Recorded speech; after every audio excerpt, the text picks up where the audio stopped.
In 1979, Kevin O'Hara completed a more than 1,700-mile circumnavigation of Ireland, walking the coastal roads beside his donkey, Missy. Each night, they asked for lodging and were never turned away. He became the Donkey Man, his location noted each day in presentations on Irish radio.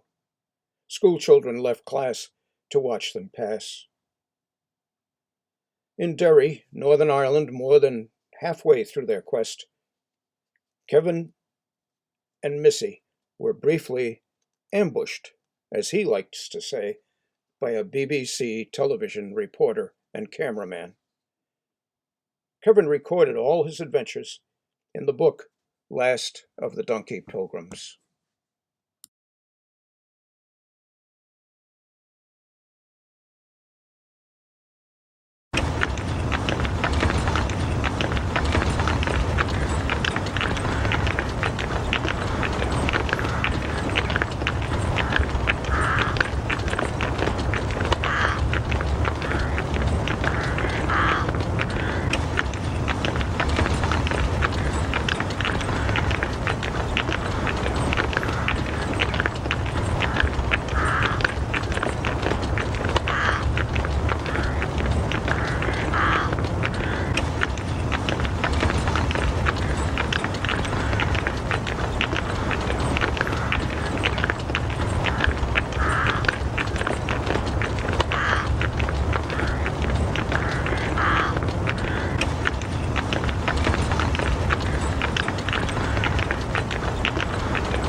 Kevin, what gave you the idea to do this extraordinary journey? Well, I didn't know Ireland well enough to ever write anything good about it. And we had studied a little character in school named Pádraig O'Conor. He's from Galway town, and he had done this venture about the turn of the century. And I thought if I could pull off such a feat, it'd be well worth it, and to know Ireland as well as one could know Ireland. What about the donkey though, Kevin? What's the donkey's name? Missy McDermott. And where did you find her? Roscommon. You bought her in Roscommon? I did, yeah. Have you struck up a good, friendly relationship over the past few months? I think we're fairly fond of one another, more so than I ever thought was possible. I mean, I'm not talking about a mixed marriage or anything like that, but she's a fine animal. And she looks in better condition than I'd expect for a travelling donkey. She's working, and she doesn't work too hard. Now, 10 miles a day is no bother. So. What have been the oddest reactions you've had on your journey? I have American buses rushing from one spot to another, and of course they pull up on the road and come out flocking to take pictures of the tinker and his ass. And I couldn't be saying anything to them because I didn't want them to know I was one of them. And they'd be taking dozens of snaps because they'll take a picture over another picture all the time in case the first one doesn't come out. And I overheard one woman say to another after a series of photographs, "I think the poor lad is deaf and dumb." At night, what do you do? Do you exchange stories with the local people you meet?